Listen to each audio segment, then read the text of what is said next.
bismillahi rahmani rahim mbooloo mi asalaamaaleykum wa rahmatulahi taala wa barakatuhu xale yi doon wax léegi dañu leen di ñaan rek bi ñu defee seen programme ba pare ñu dégluñu li ñu def nii si la bokk cosaan la ñu indi fàttalu nit ñi démb te ku xamul sa démb doo xam fi nga jëm kon ñoom bu ñu defee prestation bi ñu def léegi muy prestation bu am solo fàttali nit ñi démb lébu yi kon bu ñu ko defee ba pare dañ leen di gërëm dañ leen di sant waaye dañ leen di ñaan rek ñu teewlu nag léegi déglu ñu waxtaan ñi fi daje ñëpp ñu ngi leen di nuyu di leen gërëm di leen sant di wax ne bésu tey bii bés bu màgg la ci yéen waaye bés bu màgg la ci lébu gi bésu tey bii bésu lébu yi la mais balaa ñoo wax dara dañuy jëkk a gërëm ki nga xam ne mooy Yaxya Jóob Yékini parce que bés bii Yaxya Jóob Yékini moo ko waral Yaxya Jóob Yékini moo xool président Gorgui Ciss xool ko jikkoom neex ko yaram neex ko definam neex ko mu wóolu ko ñëw ba ci moom ne ko yow à partir de maintenant yow monsieur le maire Gorgui Ciss loo dugg dinaa ci loo taxaw dinaa ci taxaw loo def mag yow koy bokk def ku xam Yaxya Jóob Yékini nag xam ne xaalis du ko jënd xaalis mënu ko jënd ndax yàlla jox na ko taraanga kon bu wëlbate ko ñëw ànd ak Gorgui Ciss yàlla rek a tax kóolu gu mu ko wóolu confiance mu am waaye jikkoo tax na mu tànn ko parce que yonent bi sallallahu alayhi wa sallam yàlla sunu boroom daf ko way ci jikko la ko way waaye woo ko ci ak mbokk kon Yékini bu xoolee ne président Gorgui Ciss jikkoom neex na ko ba mu jël boppam boole ko ak boppam moom loolu ñun waaye yéen ñëpp dañ si kontaan di si bég waaye nuyoo bi nag dañu am kilifa ci lébu gi muy Abdoulaye Matar Diop grand serigne de Dakar chef de la collectivité lébu grand serigne bu mel ni moom jafe na nag mooy grand serigne intellectuel waxuma ne sax grand serigne yi fi jaaroon du ñuy intellectuel waaye moom nag dafa incarné lu bari comme ni ko monsieur le maire waxee sànq Abdoulaye Matar benn tour rek moo ko dese mooy le président de la République du Sénégal bu dee ministre nekk na ko bu dee assemblée nationale mooy premier vice assemblée mu ngi président assemblée nationale te dégg na nag ministre d'état kon jeexal na téere yi lenn rek ko dese mooy président de la République te yàlla mooy dogal lu sotti rek moo ko sottal damay faral wax ne nag mbokk ak lébu nun ñii naa xam yabay la boo si sànnee xeer mu tasaaroo waaye boo muñee tuuti dañuy àndaat kànd gi nag ñëw na si kan la ñëwee Abdoulaye Matar moo tànn saltige Mamadou Mbeng jox ko comité de pilotage ñun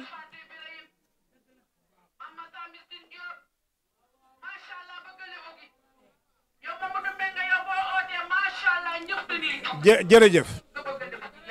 ma wax ne mu tànn Mamadou Mbeng saltige jox ko mission boole ko ak 121 villages yi indi comité de pilotage teg ñun ñu ànd ak moom wër 121 villages yëpp ba mu daj kon ànd am na njariñ mais président de la république xëyu la xëy rek ne damay joxe ay machine jogula joxe am xelaat ne damay joxe convention de joxe ay machine moo di ne joxe 300 000 am na fu mu bawoo dama wax ne bi ñu ànd ak saltige Mbeng mi wër 121 villages yi ku nekk xam na mouvement bi ñu àndoon ak ni ñu meloon ku nekk xamoon ne bon doole Abdoulaye Matar Diop fan la toll woon moom ci boppam moo ñu accordé audience li bu yëpp daje ñu ànd seeti ko Abdoulaye Matar taxaw plaider ne mool yi dañu leen war a dimbali et je crois que c'est à partir de ce moment là le président de la République jël décision ne dina joxe ay machine waaye mool mu nekk 300 000 lay joxe lu ko indi mooy kànd gi lu ko indi mooy mbooloo mi ñu ànd ñun nag bu ñu bëggee réussir ci Sénégal foog ñu bokk ndey foog ñu bokk baay foog ñu bokk ndey foog ñu bokk baay te ma ne gis nga bu Tiwaawan jotee wala Touba jot wala Njaasaan jot politiciens yëpp dañuy dem seen foofu dug taalube ak taalube yóbbu leen fa mbooloo ma fa nekk moo leen fa yóbbu kon ñun sunu mbooloo mii nañu xam ne mbooloo mu set la ñu am mbooloo mu am ful ak fayda nañu am nañu bokk ndey ak baay kenn bañ a jaar su sunu diggante ëllëg lu ñu soxla Sénégal dañu ko am xam nga lu doon jaaxal mooy ñàkk am ay responsable ay kilifa ay cadre yu mën a yor réew mi yàlla dénk nañu ko gis góor gi siis mii gis Abdoulaye Diouf Sarr gis keneen ak keneen di nga xam ne ñii ci seen mbooloo am na ñoo xam ne ñi mën nañu yor réew mi kon nañu bokk ndey nañu bokk baay bu ko dara dindi yàlla na yàlla defal jàmm defal nu jàmmi àdduna def jàmmi àllaaxira grand sëriñ mii ak ñi mu àndal collectivité lébu yëpp dañ leen di gërëm parce que lu nu xewle mu nga ci biir lu nu metti na ko moom waaye nag góor gi siis aussi la mu war a def si diggante ak Ablaye Matar Diop def na ko mag def na ko kilifa def na ko xarit def na ko àndandoo Ablaye Matar nag nu ngi koy gërëm di ko sant yéen mi du ñu ne guleet kër góor gi siis bi kenn du ne guleet kon Ablaye Matar yaa dellu sa biir kër njaboot gaa ngi nii sa njaboota njaboot gi nag li ñu ñaan mooy yàlla boole leen ñu bokk ndey bokk baay góor gi siis mu ngi gërëm ñëpp ñi fi daje bu may jeexal nag lii laay jeexalee damay wax ne ndajam wax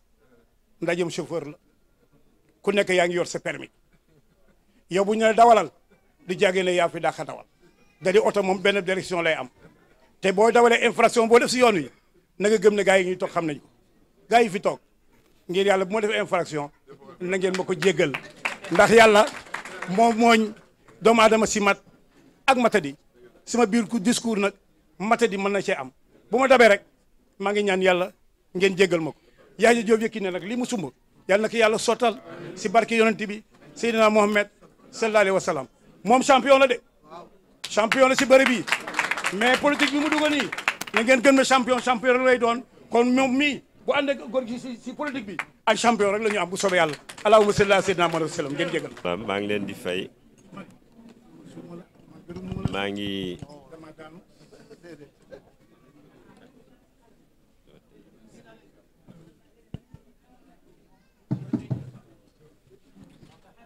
maa ngi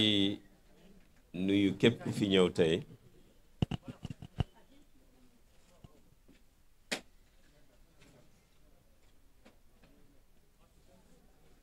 di wax ne ñoo ngi am mbégte lool waaye yéen gépp commune yéen gépp ñu ngi am mbégte si li nga xamante ne lii moo am tey fii si yéen suñu xarit suñu doomu ndey Yaya Diop Yékini jël bésam si calendrier bi nga xam ne moom la tëral si année bu bees bi ne day tàmbalee programme am yéen tudde que meeru yéen nag ba mu waxee dañu koy tudde ñëw yéen dama ko ne danga may ma waxtaan ak samay bokk ba pare ndax man kese wala ñun waa yéen kese bés bi ñu bëgg jox day di suñu si loolu lañ jokkoog Mamadou Mbengue Saltigué mi coordonnateur u comité d'initiative mu waxtaan ak président Ablaye Matar mu jox ko kàddoom jox ko accordam mu dajale représentant wu 121 villages waxtaan ak ñoom bi mu dellusee ñun waa yéen dañuy soog a wax Yaxya nekk ñun kat suñuy bokk jox nañu accord donc d'accord nañu si bés bi nga andi ko fii tey loolu li muy wane mooy bu doon ñun kese kenn duñu tudd wala kenn duñu xam mais nag comme dafa am communauté buñ bokk te yàlla def ñu dëkk ci capitale région bi nga xam ne mooy capitale ñu am kilifa boo xamante ne bi damay wax ne dañ koy tiitaroo ndax wax dëgg yàlla chef traditionnel lañ koy wax waaye ndomb guddul président de la république Ablaye Mactar takk na ko Sénégal nekk un intellectuel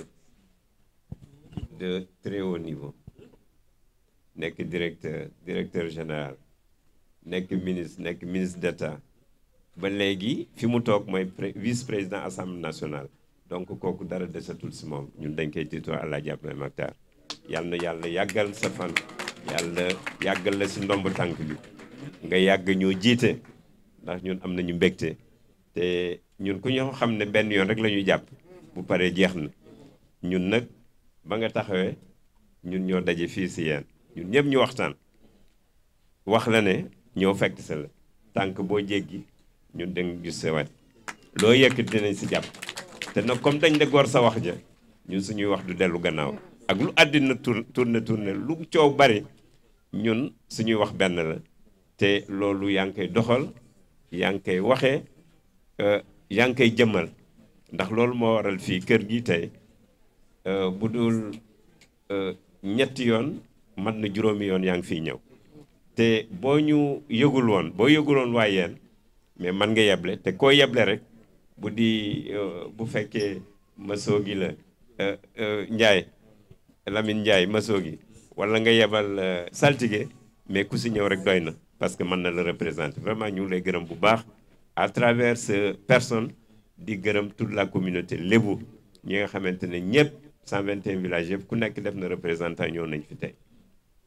gannaaw bu ma gërëmee suñuy bopp ma gërëmaat ki nga xamante ne mooy suñu xarit mu di Yaxya Jóob Yékini damay wax ne sànq man ne Yaxya Jóob ñun ak ñoom mu di séeréer ak lébu ñoo bokk maam te traditionnellement ñoo bokki géej gi ndax dañu am benn baat boo xam ne ñun ñoo ko bokk ñoom ak ñoom mu di Samba Ndiaye Samba Ndiaye boo demee si ñoom ñoomiñ koy bu ñuy wax lébu dañ naan Samba Ndiaye boo ñëwee fii ñu ne Samba Ndiaye yi ñoo nekk na le ñun bu ñuy wax ñoomiñ koy donc benn lañu loolu ñun ñoo ko bokk te moom la ñuy waxante Yaxya nag yàlla moo dogal mu tànn ñu vraiment fekk ñu wax ñu comme ni que porte-parole lu commune bi waxee vraiment ku la ne doy nga ma wala danaa ànd ak yow kooku amatoo loo ko mën a fay ñun li ñu man rek ñuy waayu yéen ñëpp mooy jël suñu bopp rek ne Yékini lu mu yëkkati rek ñun ànd nañ si ak moom ñu ngi lay gërëm bu baax a baax a baax di sant di gërëm ñi fi ñëw ñëpp di sant waa yéen si mobilisation bi ñu def ndax vraiment depuis ñetti fan a ngi nii comité d'organisation bi nga xamante ne Faata production andi na ko fii ñoog waaye yéen xale yi mag ñi ak ndaw ñi jigéen ñi alxames xaw nañu fanaan fii ngir préparer léegi nag fi ñu jëm comme ñu ngi dem dañu yàlla def ñu gis ak jàmm mais bés bii de ñu ngi ñaan rek mu nekk bés bu la jig ba programme bi continuer. voilà jërë ngeen jëf xam naa ni wax dana ma xaw jafe fi mu ne waaw parce que kilifa yi wax dëgg li ñu wax pour ma teg ci leneen dafay xaw jafe waaye daal ci tënk maa ngi nuyu kilifa yi fi teew di ko njëkkee ci grand Serigne Ablaye Mactar Diop président Gorgui Ciss ak ñi ci topp ñëpp wax ji benn la kilifa boo gis tey ci àdduna war na wut bés bu muy nattee boppam chaque année nag góor gi sunu xarit la niñ ko waxee maa ko tànnal sa bopp mosuma woo téléphone man maa ko ak xale bu ñuy wax maas na ko dama lay seet si fekk ko fii xamal ko ne lépp looy defati maa ngi ci te mosuma ànd ak benn politicien te bu doon nag li yàq jamono wax dëgg mënoon nañoo dem feneen ñaareel bi loo xam ni grand Serigne daf ci insister bu baax a baax wax ji neex na trop waaye loolu mu ci gën a neex séeréer ak lébu benn lañu te làmb ngi jeex ci ñoom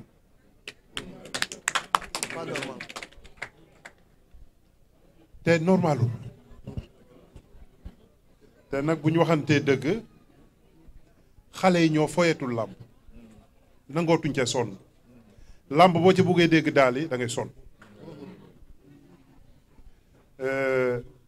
bi ma katee ngi nii toog ba may fekk 96 Fatick ne ma ñëwal Dakar nga bëre dóor boobu bëre simple rek laay def. sew lool. xëy na gisoon na ci lu ma gisul. sew lool. ak tey ca dëgg-dëgg léboog séeréer war na am beneen champion mel ni Yékini parce que nag booba ub làmb yombul woon. écurie Ndakaaru katoo ngi nii mooy suma seede mook Mbaye Cissé ñu ngi fi sos bi neexul woon dafa métti woon trop xajul ci jotaay bi moo tax daal maa ngi ñaan man nag lu ma mën dinaa ko def parce que nag lii ñuy def fexe ba week-end bu ne ñu tegal booy 3 millions yeneen champion mun nañ cee juddoo te wax na ko léegi muy ma du man rek nag waaye ñun ñëpp ku ne war ngaa fexe ba ay tournoi di am ci dëkk bi tournoi mooy mbapat rek amul différence mbapat amul woon xaalis yàlla indi na xaalis say ñu naan tournoi di teg ay 3 millions man mii li ma tombé mosuma gagné 100 000 francs ci mbapat mosul am en 95 daal la ñu ñëw Adrien Senghor moo doon premier drapeau Ndefleng ma jël ko ci Ibou Diop 100 000 francs la am keroog ah te pour nga dem final da ngay am juróom benn jël kon daal vraiment grand sérigne Mamadou Mbengue saltige lii bi ma koy fexe maa ngi moom la kon buñ njëgsee ba fii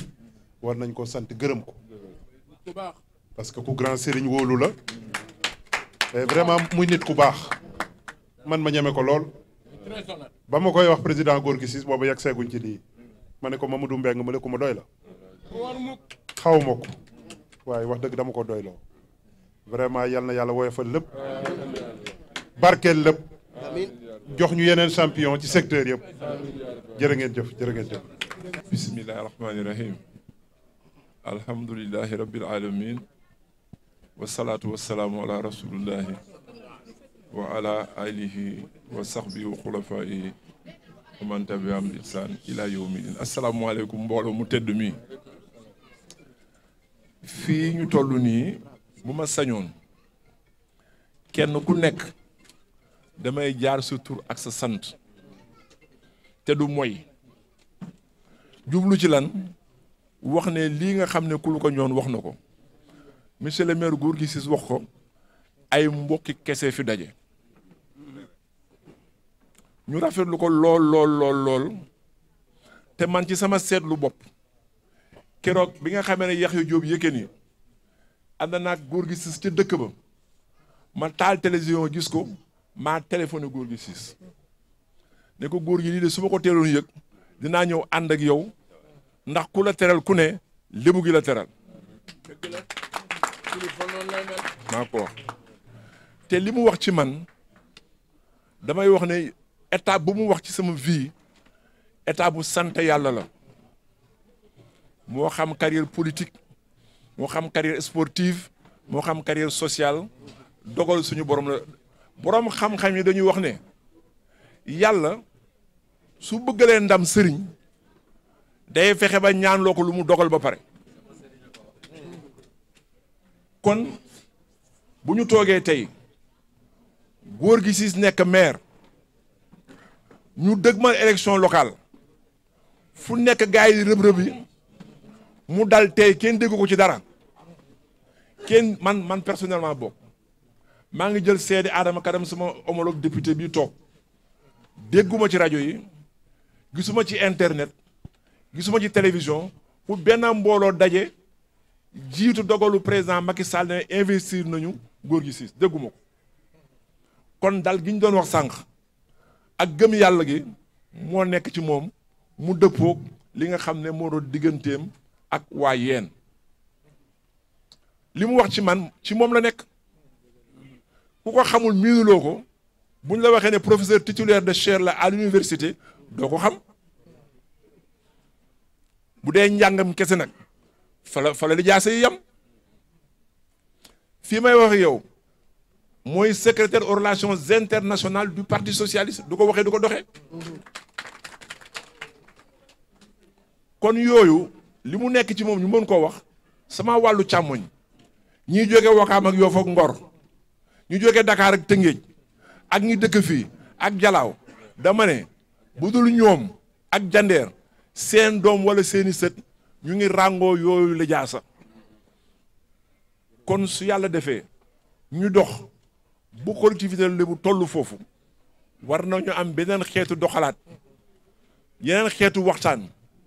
ba mën a jëmee collectivité Lébu ca kanam lii ñuy xeeb wala xeebuñu ko sax wala xamuñu nu mu toll mooy li nga xam ne Yaxya Jóob Yékini moom la def man Ablaye Makhtar Amadou Diop Katé ngi ni champion Kuluka Njoone ngi ni toog du ñàkk Makhtar Diop Aldo jaraafu Kër Massar mu ngi fii mat na ñeenti at nee naa leen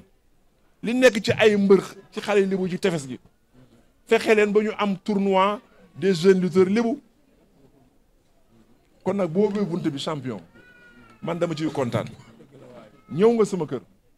ma wax ne ginnaaw yàlla ak yonte bi sallallahu alayhi wa sallam làmb ji ngeen di dégg fu mu toll ministre bu ñuy wax Abdoulaye Diop Makhtar moo ko def en 1991. maa ko fekke te ba ma koy def seddul dafa tàng jër xam nga lu tax 1988 boo leen ko fàttalikoo mooy xeex bu metti ba diggante Abdou Diouf ak Ablaye Wade 1989 événement Mauritanie fin 90 ma ne damay réformer làmb ji gis nga gars yu bari nekk ci boobu temps mul écurie manager yi daje ne Abdoulaye Diop Makhtar soo naree modifier làmb ji dañuy reyante yow taal dëkk bi ñu bind lettre Jean Collin boobu Riche Niang mu ngi nekk ci ami de Jean Collin bind lettre Abdou Diouf Jean Collin woo ma ne ma président Abdou Diouf nee na xamul sport nee na nga teg affaire bi ci suuf parce que boo amee ci biir dëkk bi da ngay génn gouvernement bi ma ne ko kon nag nañu def benn affaire du ma bàyyi ñu dem seeti sama pap Bassirou Diagne ne ko sa doom ji su bàyyi woy làmb ji dañ ko rey mu woo ma ñëw mu ne ma yow sama doom nga yàgga naa ànd ak yow tëgg làmb nga yoral ma sama gis yoral ma samay ticket netti naa loo ko ma ne ko papa man ministre laa ci biir réew mi su fekkee ne dañ ma xëpp ci biir Ndakaaru ma daw jarul may nekk ministre mu ne ma nag xam nga ko nu ñuy def xaar ma ñu uti gàllaaj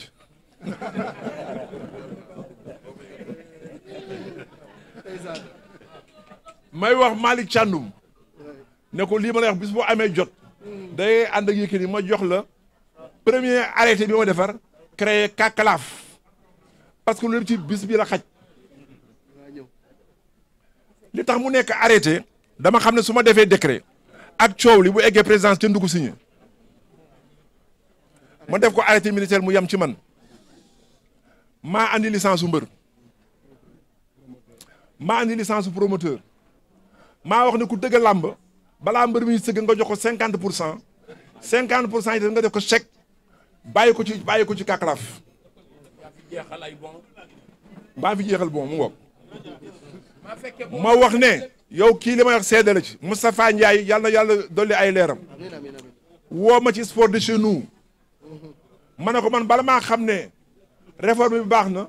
mbër di fay ko 30 millions léegi mbër yaa ngi dem 100 200 millions kon nag réforme bi ginnaaw yàlla ak yonte bi ci ab Lébu bu tudd Abdoulaye Diop Makhtar la jóge kon góor gi may wax ne xale yi di bëre ji ak fu ñu mën a jóge lañ leen wax ñaari mbir liñ leen di wax mooy benn bi da ngeen teg seen bët ci ñi fi jaar ci làmb ji ba xëy tekki kay te kenn dabu leen ci dara parce que man du ma nangu ñu ne bu ma bëriwul nekk délinquant kenn du ko nangu wax jooju la ñu war a bàyyi doo am ku mel ni Yékini kii Yékini 1989 drapeau chef de l'État moom ak ñoom Rassa ak ñoom Fabé maa président làmb ja ca Fatick maa ngi ko fàttali keroog kon xale Lébu yi nañu am jom. Abdourahmane Ndiaye Falang Gamou Gueye Bekay 3 Bekay 1 Thérèse Ndir ca Mbaaw soo ñooñu ñëpp nekk fi nekk ndamu Ndakaaru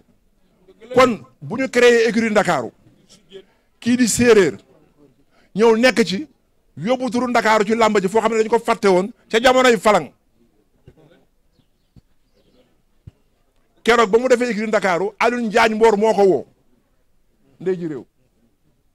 ne ko lii nga def Ndakaaru dañ lay jàpp ba nga nekk champion kon ñun ñëpp dañ ci am lu ñu war a jàpp ndax moom bi mu ci nekkee ba bu muy génn wax naa ko ne ba nga demee ba sa catu carrière maa ngi naan fan laay gisee Yékini war ko des ku ko dend ne ko bul bëreeti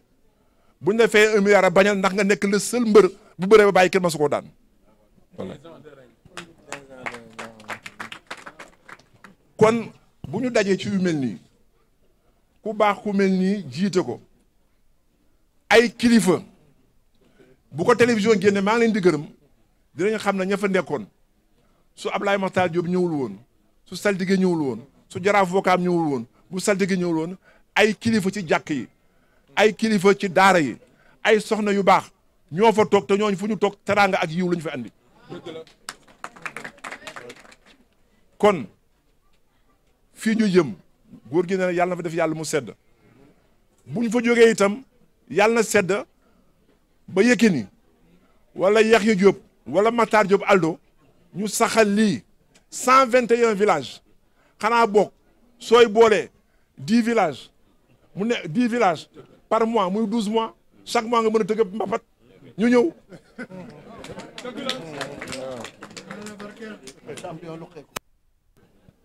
xam naa ne li ñu fi andi mooy làmb ja wande nag galgal bi tas làmb sa kër ga lañ koy waaje moo tax ma wax leen lii kon góor gi maa ngi yeesal sama diggante ak yow Lamine Ndiaye mosoo gi saltige seede na ci oto bi say waxtaan nañu waxtaan ba egsi fii ndax sa baax maa ngi jël seede Assis le Prince bi jël seede Chérif Soumaré sama ay mbokk sama ay jegeñaale bare ñoo xam ne mere nañ ma parce que depuis 1 an et demi wala 2 ans bi mbir mi amee ba léegi nagumaa dem fenn ndax joxe exemple ci kenn ku nekk na nga toog sa kër moytu wante nag bu góor gi si xewlee yàlla mu def mbir yi di dal ñu ñëw wéttali la ndakaaru yëpp ànd ak yow di la ko fayee bor ndax moom mii ba ma ko nee dañu bëgg a def rassemblement lébu yëpp mu ne ma 50 car yuy jógee diggante yéen jalaaw ndaajaan ca déem yëpp maa koy fay Thierno Ndiaye Malick kii lebalewu ma ko dañu ñëw di ko avance di ko fay bor bu ñuy dem Touba ku jógee yéen moo lay jox ay oto def ci essence ba ñuy dem Tivaouane noonu bu ñuy dem Kaolack noonu fa ñuy dem ci Sénégal lu mu gudd gudd waa yéen a ngi ñoom Pape Ndiaye a ngi nii imaam a ngi nii di ma seede moom mooy joxe essence sama carburant kon nag loolu ku ko def ngir sa waaso di ko def ngir say mbokk di ko def ngir ndamu li nga bokk dama ne foog ñuy siiwal loolu ba ñu xam ne nitu teraanga ngi jeex na kon nag man sama wàllu bopp maa ngi lay ñaanal parce que ku ko tudd ku ko tuddul ñetti weer yi li fi xew mooy wote moom ñetti weer ñu dëgmal campagne fi xew ak vote ji maa ngi lay ñaanal yow ak ñi nga àndal ngeen gañe bu wóor a wóor maa ngi ñaani tamit ci région du Cap-Vert képp koo xam ne wekku nga ci ñun ci kilifteef moo xam li bu 100% nga wala 75% wala 50% wala 25% wala 10% te wekku ci ñun boo dee candidat yàlla na nga gañ parce que pourcentage yooyu ma joxe lu ñu jële ci mag ñi la de lébu sant na fi Korea ndax néegu ndeyam lébu sant na fi Dramé ndax néegu ndeyam lébu sant na Soumaré ndax néegu ndeyam kon nag loolu boo déggee lébu sant na bari ndax néegu ndeyam kon yooyu soo déggee ma koy wax di ko def affaire intellectuelle loolu mooy réalité collective lébu ba fa ñuy daaneele mooy ku dul lébu yaa bëggul nekk lébu ndakaaru bindoo noonu takk suñu doom wala suñu doom takk la nga takk suñu jarbaat wala suñu jarbaat takk say jarbaat nga takk suñu sët wala suñu sët takk say sët ko doon tëgg fële nag naan séeréer ak lébu moom laay tontu tëj dama wax ak yóbbu sama kër ne ko mas naa laaj gaa yi ca at jële ginnaaw lii may bëgg a laaj ku mënul tontu mënuloo teqali diggante lébu ak séeréer ñu ne ma lan ma ne nen ak ginaar ku fi jiitu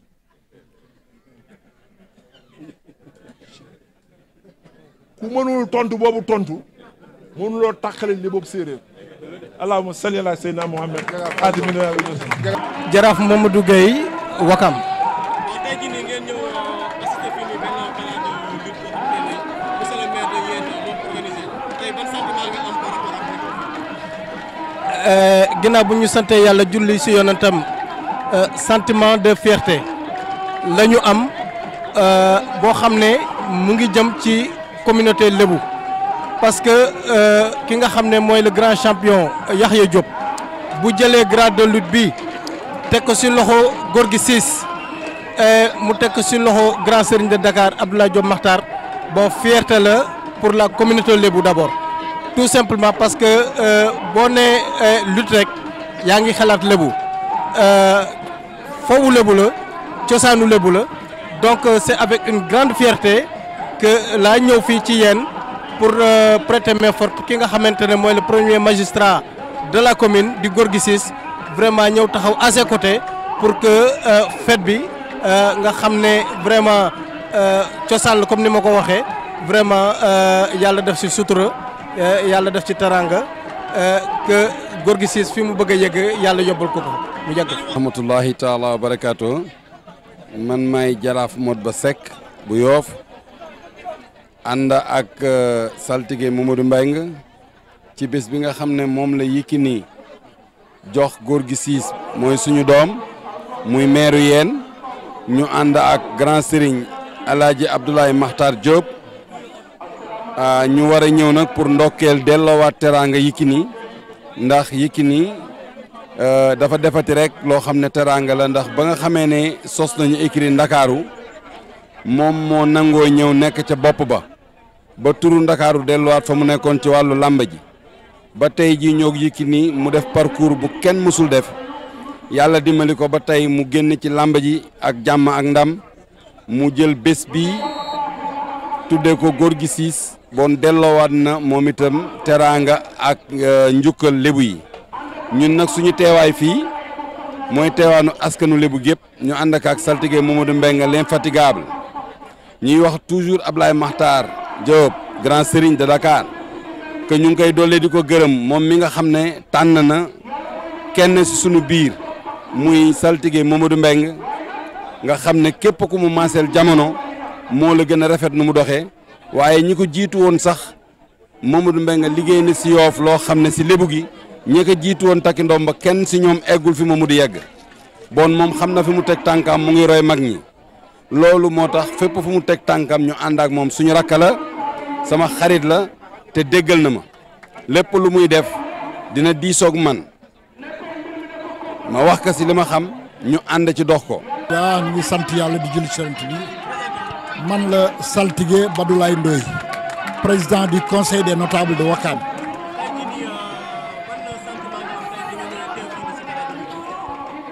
D'abord damay am ñaari sentiment de fierté d'abord yéen ñi may interroger waa Ngor TV di leen ñaanal yokkute Ngor mooy sama dëkku maam Ngor moo am situation géographique boo xam ne géej ko wër île bi baare def ko brise vague situation boobu kenn amu ko ci Sénégal kenn amu ko ci monde bi fexe leen ba conserver situation boobu yéen waa Ngor parce que foofu moom jar na 100 milliards donc maa ngi kontaan tey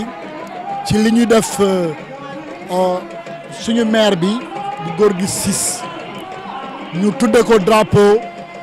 champion bu mag Yékini tudde ko drapeau moo tax bi ñu oowee saltige Mamadou Mbengue mu oo grand Serigne mu ooñu Wakaam Ngor Yoff kenn desul ñëpp ñëw pour ndokkeel se ko pour toog fekkelu ko suñu xol bu sedd lañ si am. maa ngi présenté wu man la Matar Diop jaraaf Kër Massar plus connu sous le nom de Aldo. sentiment de fierté kontaan si li nga xam ne Yékini def na ko ñuy gërëm nag ki ñu dalal muy maire Gorgui Ciss en collaboration ak Yékini li Yékini def nag lu rëy la ndax drapeau bi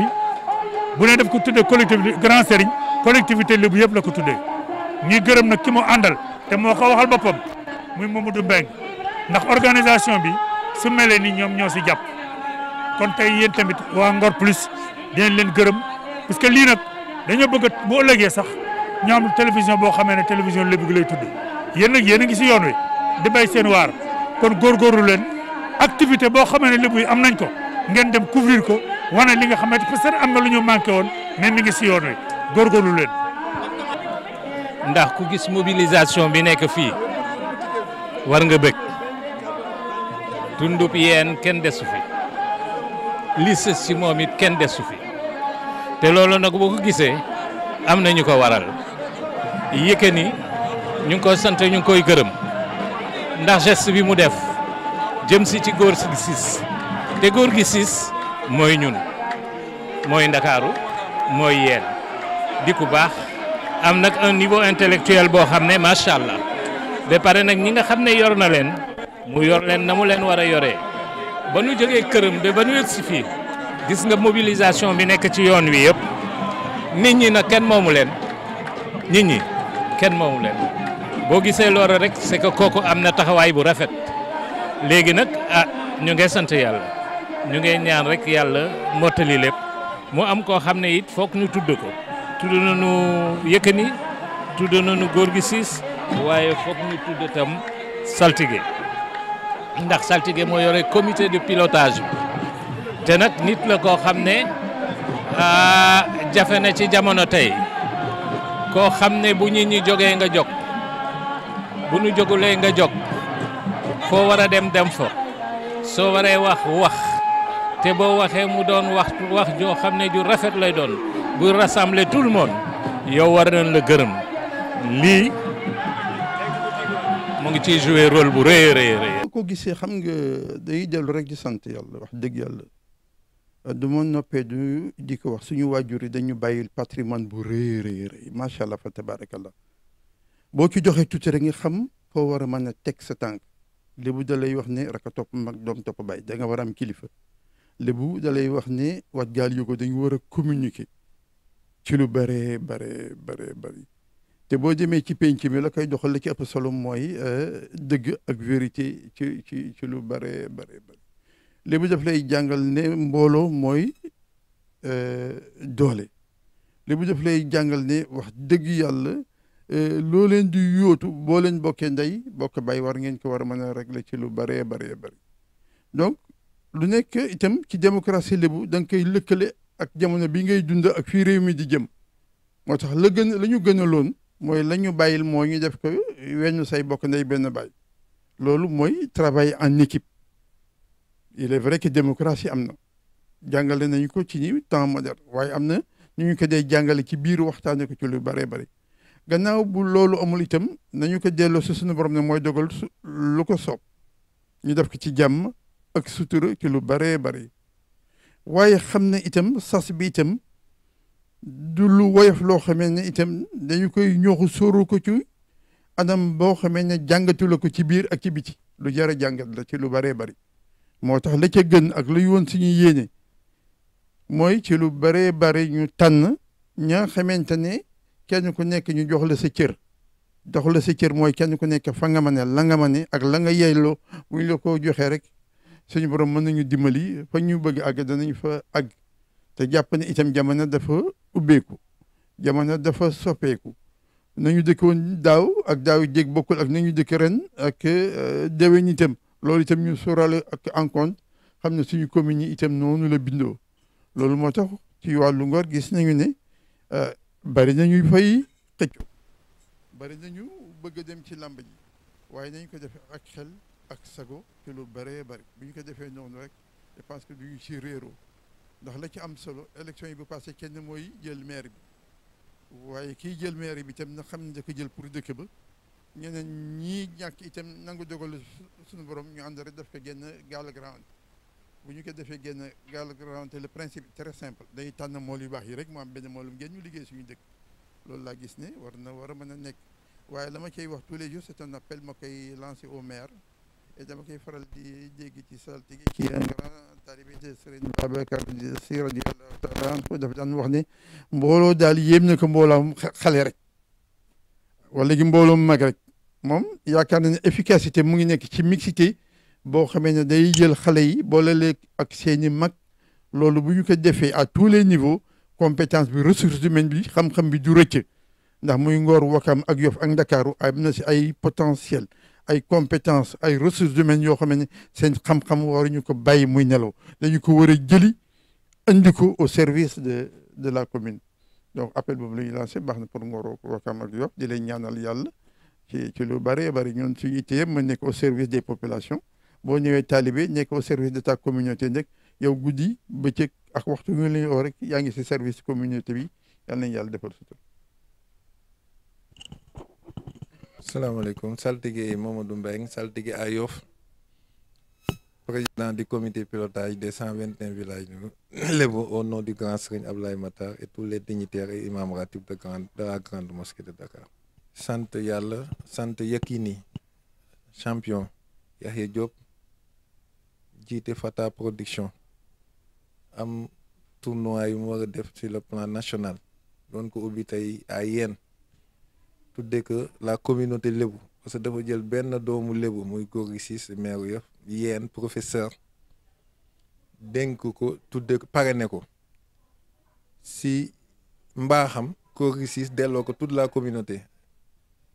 ba pare grand serigne ñëw présider ko ak tous les dignitaires yi nga xam ne ñoo jóge si différents villages vraiment muy daje bu am solo di daje mbokk la communauté séeréer daje ak la communauté lébu te ñoo mbokk yenn maam muy daje bu mucc ayib di daje bu rëy daje boo xam ne vraiment lépp li lébu gi am ñëw nañ yéen tey wéttali le maire Gorgui Ciss ñaanal ko yàlla jàppale ko ñu nit vraiment buñ ko sante santaale Yahya Diop Yahya dafa am def lu am solo ñëpp xam nañ ne ku du n'importe qui ci Sénégal kilifa la fi ne woon droit des arènes te kenn masu ko gis man masuma gis sax muy wax waxi ay leader politique mais daal Gorgui Ciss moo ko tànnal boppam ne ni jikkoom daf ko doy